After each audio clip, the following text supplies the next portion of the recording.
केंद्र सरकारकडून जातीनिहाय जनगणना करण्याची घोषणा केल्यानंतर नाशिकमध्ये आता भुजबळ समर्थक आणि समता परिषदेकडून जल्लोष केला जात आहे। आपण जर या ठिकाणी बघितलं तर सर्व हे समता परिषदेचे या ठिकाणी आपल्याला पदाधिकारी जल्लोष करताना पाहायला मिळत आहे।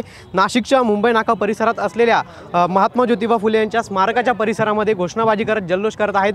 आपल्यासोबतच समता परिषदेचे नेते आहेत। अण्णा, मोठा जल्लोष जो आहे तो आपल्यामध्ये पाहायला मिळतो आहे। खरं तर केंद्र सरकारकडून जातीनिहाय जनगणना जी आहे ती करण्याची घोषणा केलेली आहे। गेल्या अनेक दिवसांपासून वर्षांपासून आपली देखील मागणी होती।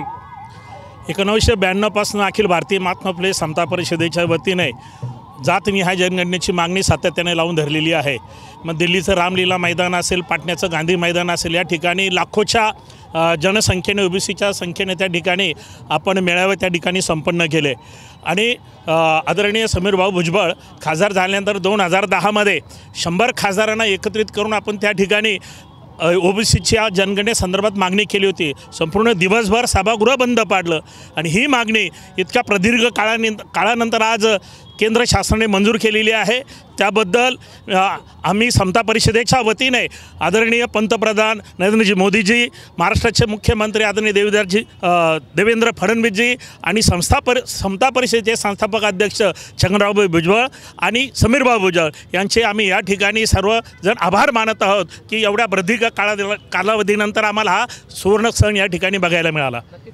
अण्णा, आपण जर बघितलं या ठिकाणी समता परिषद असेल, ओबीसी असतील, त्याचबरोबर भुजबळ समर्थक असतील, असा एकत्रितरित्या जल्लोष केला होता। किती आनंद! बस आज आनंदाचा दिवस आहे, कारण बऱ्याच वर्षाचा जो आमचा लढा चालू होता त्याला आज मूर्त स्वरूप प्राप्त झालेलं आहे।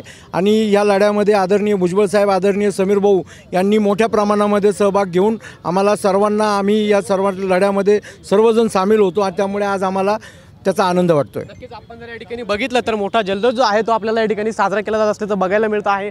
लाडू जे आहेत ते एकमेकांना भरवून जी केंद्र सरकारनं जातीनिहाय जनगणनेची घोषणा केली आहे त्याचा जल्लोष साजरा केला जात असल्याचं बघायला मिळतंय। त्याबरोबर आकाश शौलेसह पवन, TV9 मराठी, नाशिक।